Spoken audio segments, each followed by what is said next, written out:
তো hello guys বন্ধুরা, তোমরা সবাই কীরকম আছো? আশা করতেই সকলে খুবই ভালো আছো এবং সুস্থ আছো। ঠিক আছে গাইস, তো গাইস আজকে আমি সকাল সকাল চলে গেলাম সমুদ্র পাড়ে। কারণ হলো আমি সমুদ্র পাড়ে কখনো যাইনি, বা আমার জীবনে প্রথম ফার্স্ট টাইম। ঠিক আছে গাইস, তার জন্য এই ভিডিওটা করা। ঠিক আছে, তোমরা কেউ হেসো না, ঠিক আছে? কারণ সবারই প্রথম একটা জিনিস আসে, ঠিক আছে না?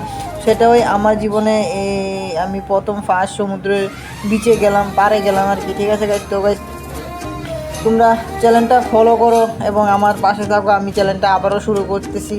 ঠিক আছে গাইস, তোমরা পাশে থাকলে আমি ভিডিওটা রানিং করে যাব। ঠিক আছে গাইস, আর দেখতে পাইছো, আর আমি যখন সমুদ্র পাড়ে গিয়েছিলাম গাইস, তখন কোনো লোক সংখ্যা খুবই কম ছিল। তার জন্য ভিডিওটা বানাতে পারলাম এবং বিস্তারিত। আর গাইস যদি চ্যানেলে নতুন হয়ে থাকো, চ্যানেলটা অবশ্যই সাবস্ক্রাইব করে পাশে থাকা বেল আইকনে প্রেস করে রাখো।